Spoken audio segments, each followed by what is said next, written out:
In the forest, there are days that mark the turning of seasons, and there are days that split the world. November 3rd was the latter. The clearing was cold that morning.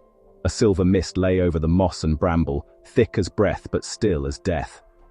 The animals gathered, not by command but compulsion. They came because they always came.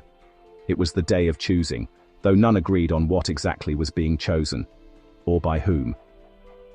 The tree stood in the center, tall and black-barked, old enough to remember the first fire.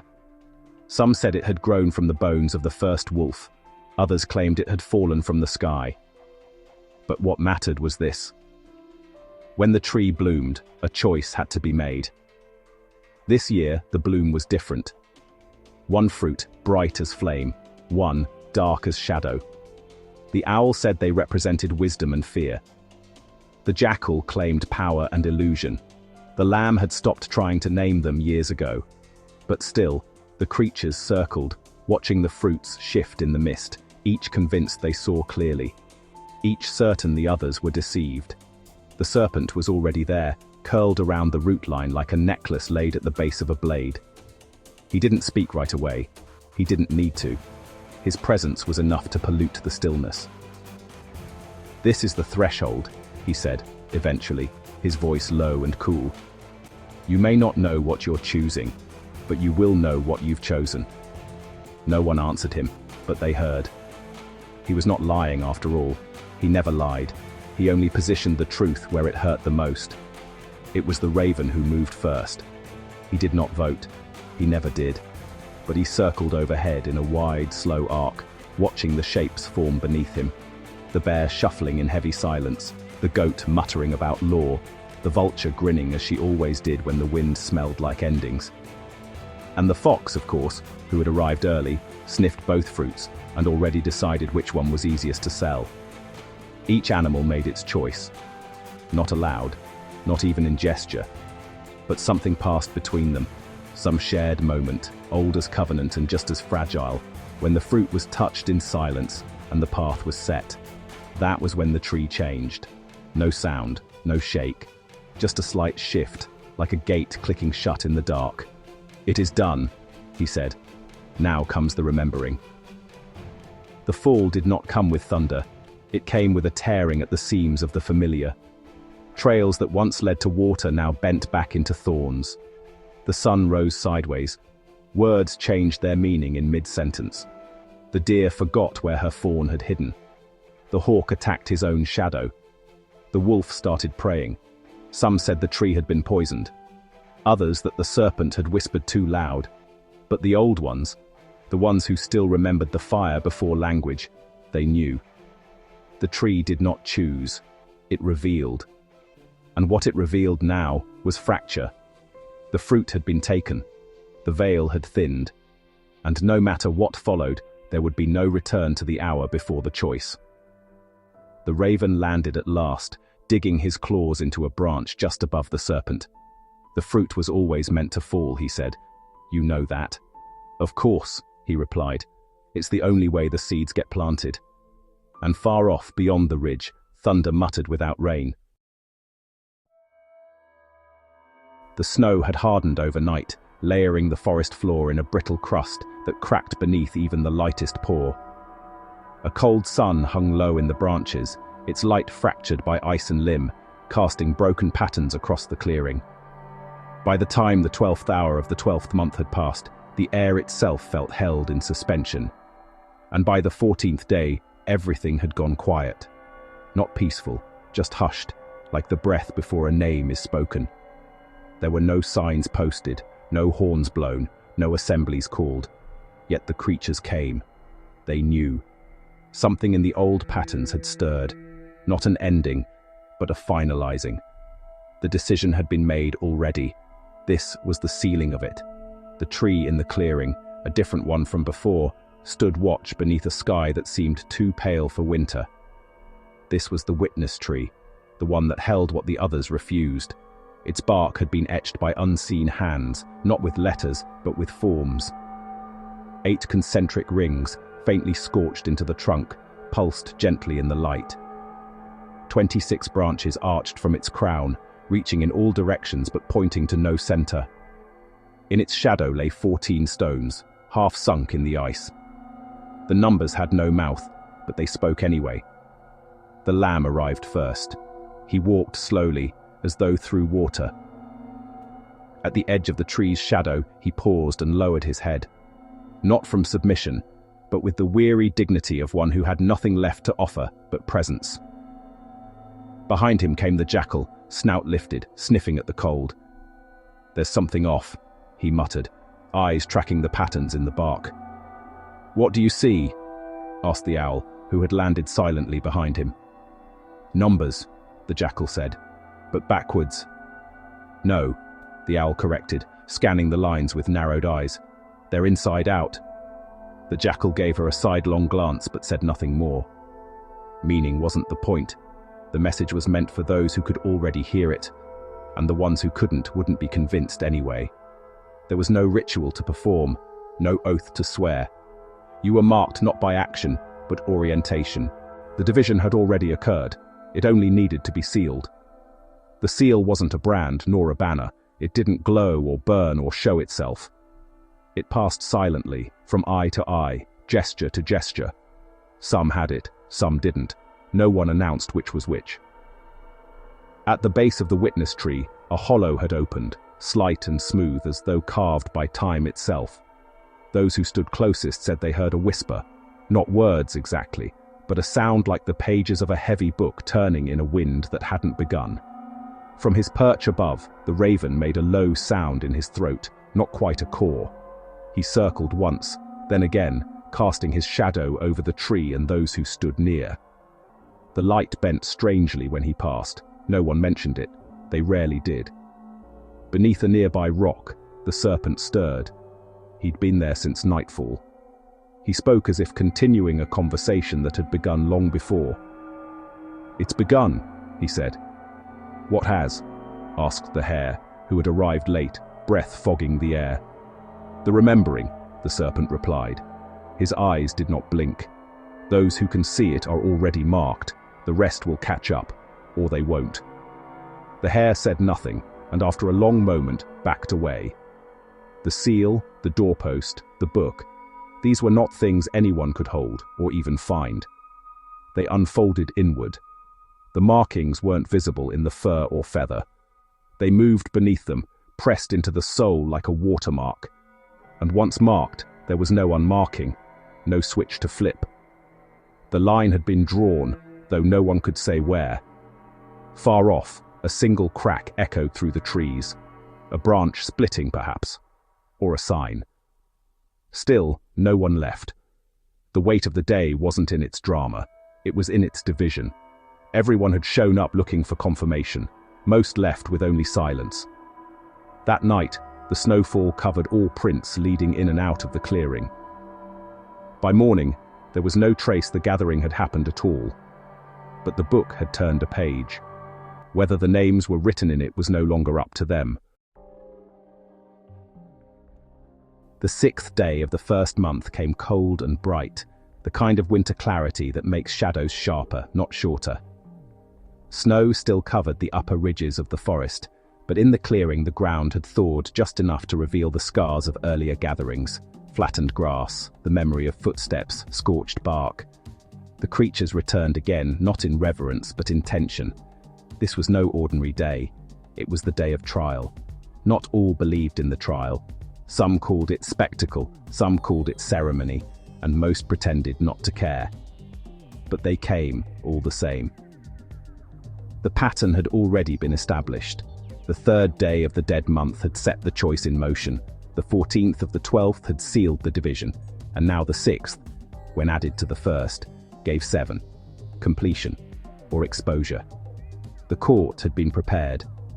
Not a real court, of course, but a raised mound surrounded by bark-stripped trees, arranged in a perfect circle. It looked like order. That was the point. The appearance of judgment would suffice. The truth wasn't necessary. A few official animals had been posted around the perimeter. Goat, stoic and grey. Badger, bristling with righteousness. And one of the hawks, silent and blank-eyed, perched overhead. They stood in for process, nothing more. The wolf arrived early. He always did. Sharp-toothed and smooth-voiced, he took his place in the center and began his ritual. No one could remember when he had first spoken. He simply had always spoken. He recited infractions, twisted meanings, described gestures out of context until they sounded like crimes. The creatures nodded or blinked or looked away. That, too, was part of the structure. The accusation could only dominate where silence had already been established. The bear stood witness alone, not announced, not guarded.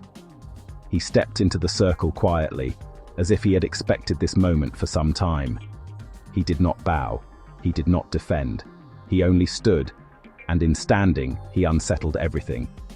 "You do not belong here," the wolf said, smiling with too many teeth. "That's true," the bear answered, "but neither do you." Murmurs passed through the circle.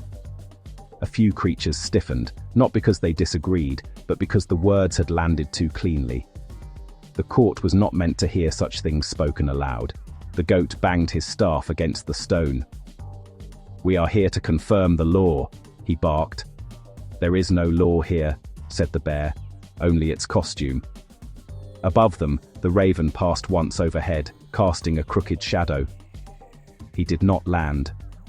It became clear, as the wind shifted and the trees ceased to move, that no verdict would be offered. That wasn't the purpose. The presence of the court was the performance. The accusation was the act. The rejection of the bear, that was the point. The guilt was not his, it was the system's, and it had chosen to reveal itself one more time in the language of ritual. The lamb watched from the edge, unmoving. The owl stood further back, her feathers ruffling uneasily. She spoke just once, not loudly, but enough for those nearby to hear. "They could have reversed it today," she said.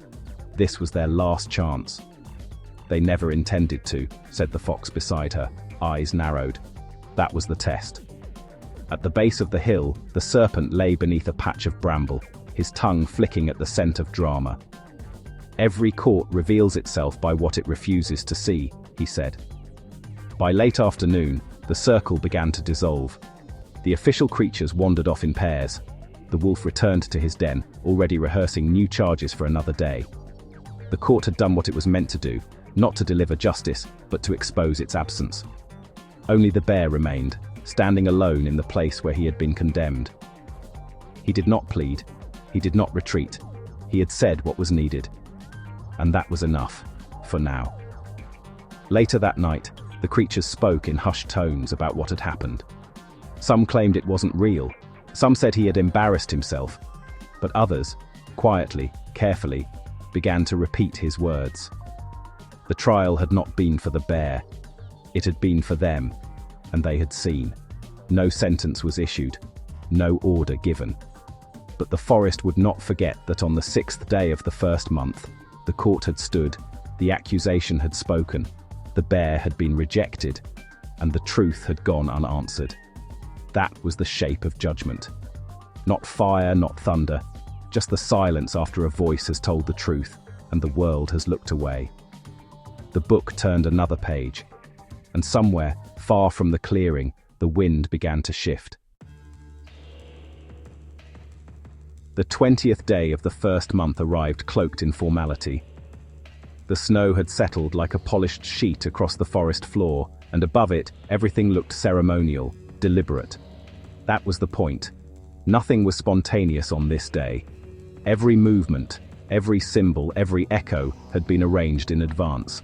It was a day of ritual, a day of pageant. And beneath that, deeper, older, a day of inversion.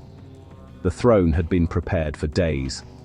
It sat in the center of the great clearing, raised on a circular mound carved by badger and claw, flanked by pines stripped bare for symmetry. A path had been cleared through the snow, lined by stones painted with ash to look like marble. In the trees overhead, ribbons had been hung to catch the morning light and make it look like dawn had been chosen too. The number of the day was 3, 1 plus 2 plus 0, the Trinity inverted. Not creation, but mimicry. Not coronation, but consecration of the counterfeit. Thus returned the wolf. He did not arrive subtly. He came clothed in symbols. Feathers dyed the color of power, claws polished and adorned, a mane oiled with the sap of broken trees. The creatures of the forest had seen monsters before. What chilled them was not his arrival, but the order with which it was received. A procession led him forward. The crown was not placed, it was claimed. The throne did not resist, it welcomed. And the wolf sat. Not above the law, but in place of it. Not defiant of order, but robed in its language. He bore no fangs in that moment. That was part of the theater. His strength lay not in violence, but in the appearance of legitimacy. From the edges of the clearing, creatures watched in silence. Some cheered, not with joy, but with obligation. Others stood still, too conscious of their place to speak, too wary of being seen. The goat muttered about unity. The boar shouted about restoration. The magpie swooped through the air, trailing fragments of last year's slogans in her beak. Only the lamb remained unmoved, watching from beneath a frost-laden fur. "The wolf is seated," the owl said beside him, feathers drawn tight against the cold. "He has always been," the lamb replied. High above, the raven traced a slow, wide spiral above the scene. He did not look down. He didn't have to. The shape of the pattern was written in the branches themselves. The crown, the throne, the beast. Each required the others. Remove one, and the spell broke. But for now, the triad was whole. What disturbed the forest was not that the wolf had taken power, it was that power itself had invited him. The rites had all been followed, the chants recited, the symbols displayed. The illusion was complete. From within the crowd, the jackal murmured to no one in particular, "He reigns now." "Not reigns," the owl corrected, eyes never leaving the throne, occupies. "And how long will the forest pretend?" asked the hare, her voice barely audible. "As long as the wolf lets it," said the serpent, who had curled unnoticed into the hollow of the witness tree, smiling faintly. "That is the test." Because this was not the end. This was the beginning of collapse disguised as order. A false peace had been declared, but the forest could already feel the strain in its roots. The deeper logic had not been broken, only paused, like breath before storm. The crown would gleam for a time, but it was not fastened. The throne would stand, but only until the weight of the wolf cracked it from within. Later, long after the horns had sounded and the banners had fallen limp, the lamb whispered into the dark, "The longer he sits, the more certain his fall." And the raven, now perched high on a black branch, answered without turning his head, "Let the counterfeit finish its course. Then the true can be revealed." Thus the forest entered another season, not of rain, but of reckoning withheld. Not of silence, but of voices turned inward, waiting. The wolf had taken the throne, but the book had not closed. It had only reached the margin of the page. On the 4th day of the 3rd month, the forest did not gather. There were no horns, no declarations, no procession through the clearing. The throne still stood, occupied, gleaming, but the real weight had shifted, quietly, imperceptibly, and not in the place anyone was watching. The number of the day spoke louder than any voice. 3 and 4, added together, gave 7. That was not decoration. That was design. 7 meant fullness, completion. Not of action, but of order. The kind of order that ripens in silence. The kind that moves beneath appearances like a root system no storm can see. Nothing obvious happened in the forest that morning. The wolf still sat. The ceremonies of January 20th still echoed in the official stones. But those with eyes to see felt the difference. Something had passed. Something real. Something final. The raven was the first to mark it. He landed in the branches of the old cedar. Not the one where the enthronement had occurred, but the older one. The one half forgotten in the North Hollow, whose bark had always smelled faintly of frankincense and burnt offerings. He sat still for a long time, watching the wind. Then he spoke just once, low and almost amused. He returns, not loudly, just enough. Elsewhere, far from the eyes of the court, the scepter had changed hands. There was no ceremony, No formal act. It did not need one. The scepter was not made of gold or oak or iron. It had no ornament. It was the sign of authority. Not power exercised, but power restored. It passed not because a creature willed it, but because the pattern demanded it. Somewhere deep in the earth, the current of legitimacy had shifted, and the wolf, still seated on his stage, could not feel it. The scroll had already been unsealed weeks before. Not read aloud, not yet, but opened. The first lines were known now. A decree written in silence, its words not published but enacted. It had always been this way. David was anointed long before the crown touched his brow. The decree of Cyrus was written before the stones of the temple were laid. The Lamb had spoken long ago. He did not repeat himself. The temple was not a place. It was a structure, a configuration of rightness, once broken, now slowly reasserting itself. No one saw it being rebuilt because they were looking in the wrong direction. They watched the hill. They watched the court. They waited for signs in the wrong sky. But the temple had already begun to glow faintly in the deep wood. Its measurements had started. The cords were being stretched. The altars were being prepared, not for sacrifice, but for presence. "Shouldn't something be happening?" asked the fox, pacing along the edge of the frost line near the southern trail. "Something is," said the owl, not lifting her head.